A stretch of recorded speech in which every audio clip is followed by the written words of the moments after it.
Martin with Love to Lose, where I teach you how to love your life and lose the weight. You know, back in the day when I was on the weight loss struggle bus, I had lots of goals that I wanted to achieve that for some reason I just couldn't stick with long enough to actually achieve them. Things like eating more fruits and vegetables, working out consistently, and laying off the sweets were a few that I really wanted to achieve. I had lots of intention and drive to achieve these goals, and I somehow just couldn't stick with it long enough to make them a reality. Now that I live a much healthier life, I can look back on those days and see that the way that I was talking about these goals was actually getting in the way of me achieving them. So in today's video, I want to show you how the way that you're talking about your goals may be getting in the way and stopping you from making progress, so that you can see that it's not you. It's not that you don't have enough willpower or motivation. It's literally the things that you're saying that are getting in the way. And then I want to tell you how to fix it. Before we get really into it, to illustrate my points today, I want to talk to you about this video that you're watching, just to give you an example of what I mean. And when I'm talking about all the strategies to fix it, this story will highlight all of those. So every 2 weeks, I make a video.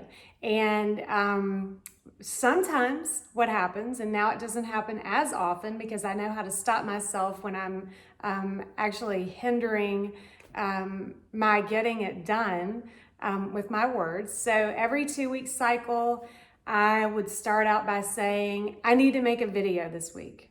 And then as the week started to roll to a close, I would say, I am going to make that video this weekend.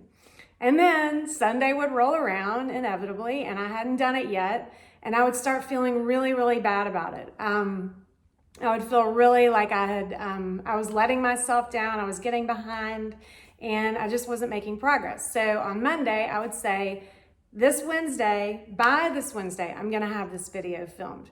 And then ultimately, Wednesday would roll around, and because I had sabotaged myself for so many days, I really didn't have a lot of motivation. I was really feeling resistant toward it.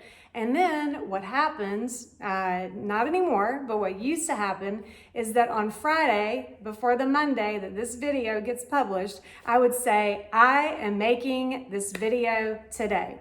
And I would clear my calendar and I would schedule it, and boom, I would get it done.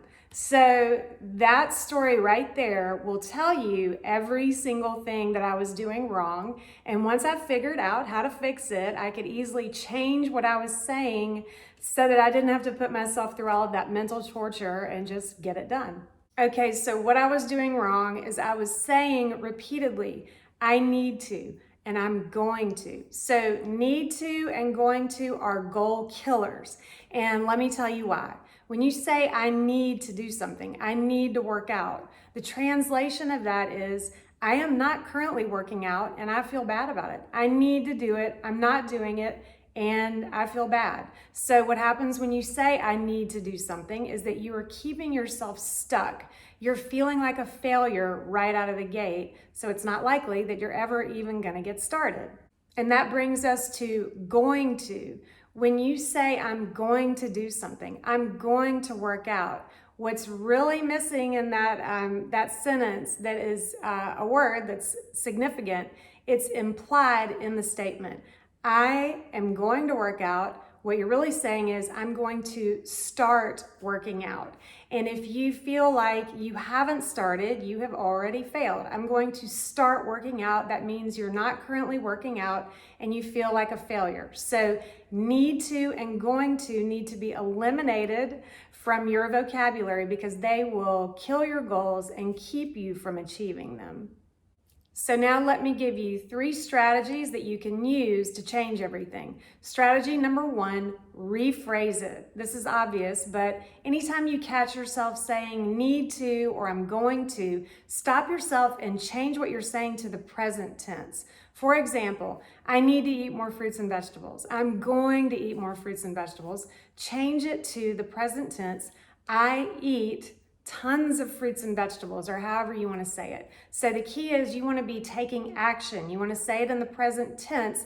That gives it more power and takes away all of the feeling of failure.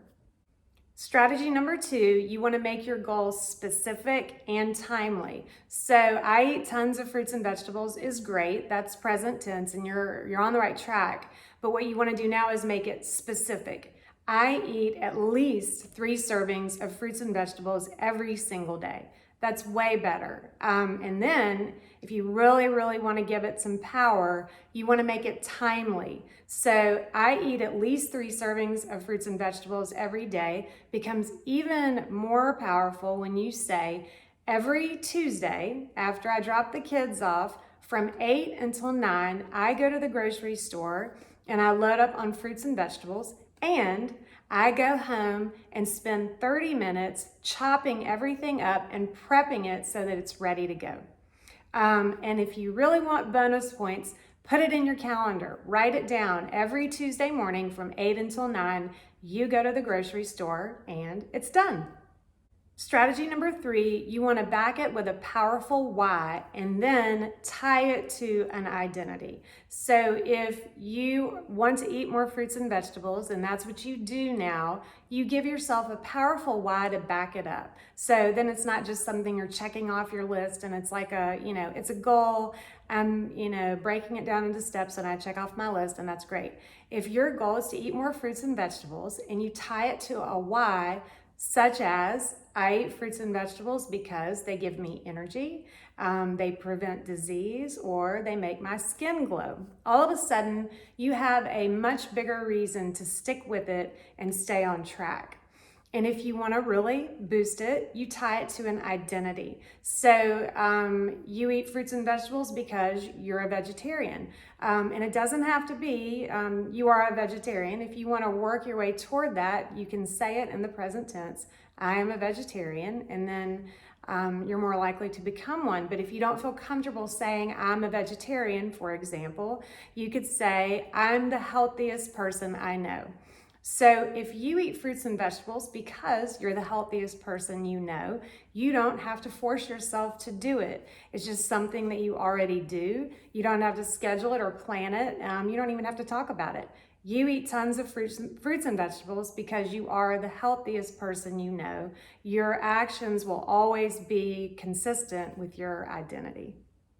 So one word of caution about all of these tips and strategies is that you want to start small. You don't want to, if you don't work out very often or hardly at all, you don't want to schedule a 5-mile run 3 days a week and start calling yourself a marathon runner. You want to start small. You want to say, I jog around the block 2 days a week because I'm a runner. So start small so you don't sabotage yourself. So to wrap up, you want to rephrase what you're saying. When you catch yourself saying need to and going to, you want to rephrase it and say it in the present tense. You want to make your goals specific and you want to make it timely, tie a time to it so that it sticks more. You want to back it with a powerful why and then tie it to your identity somehow. That way there's no need to or going to, it just is. I hope this video was helpful to you, and make sure to check out the post that goes with it. And you can get that at my website at CamilleMartinRD.com. Make sure to sign up while you're there so you can get tips, inspiration, and motivation every week on your weight loss journey. Thanks so much for watching.